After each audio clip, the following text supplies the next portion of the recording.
Salam dostlar. Biz bu gepleşimizde yani Aşgabat Medeni Deniz Merkezi'nde yerleşen Aşgabat restoranımızda tiyade menüsüne giren sushi'mizi biz gurmanlara tadip görür. Olur her ön işinin profesyonalları. Olur ne kelli baha vermeliğini bilýär. Ne kelli sushi gowy, ne kelli sushi yaman. Olorun jikmejik içindeki her bir detallarını iýdirleýän kritik gurmanlarını biz dünyadaki en elbet gurmanlarını taýlap geçtik. Olar häzir bizim sushi'mizde baha bererler. Görüşümüz yani biz ilkinci gurmanımız en kaydusu, en yukarı ve en pes baha berip bilýän gurmanımızın adi çoko. Çoko häzir ýürüte çokup şol bizim nemämizi iýjek diýär. Yürüyte bunu biz İrlandiya'dan tut getirdik. Şeyler mi? İrlanda diye. Yürüdü.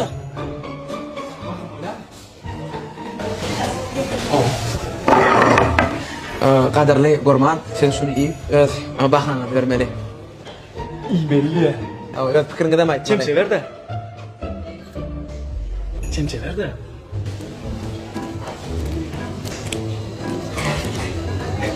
Tayyip'im iyi belli ya.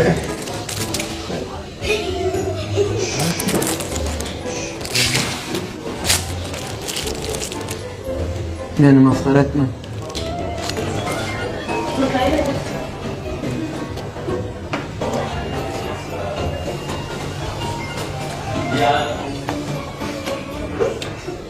İnne bize tamaşa ediyen tamaşaçılar häzir ýürüte gurmanymyz pikirini aýdar, nadaty gördü. Pikirini aýdym. Pikirini meýil aýtma diye. Mümkin orada saboy edip berden. Öýe baraýyn, maslahatlaşyp son pikirini aýdýan. Oğlum pikir et bilen okay.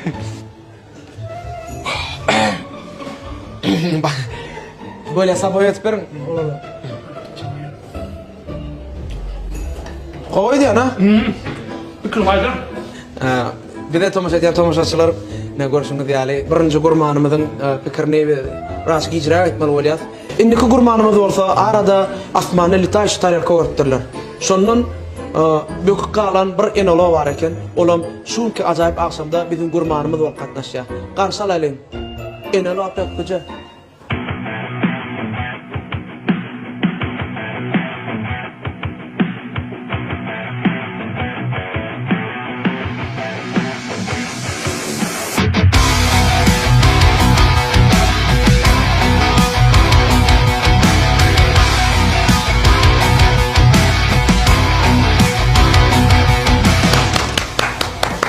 Selamat.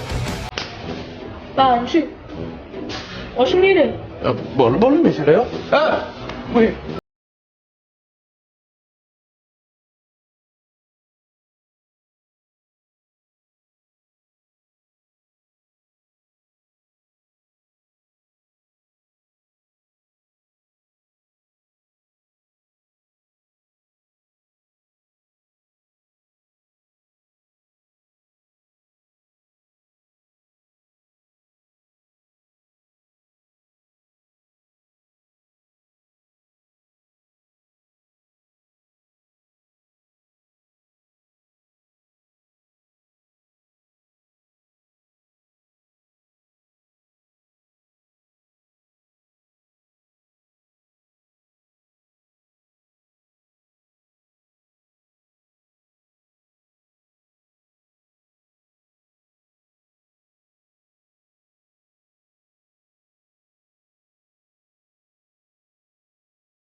Yankı gurman mı o hakikaten?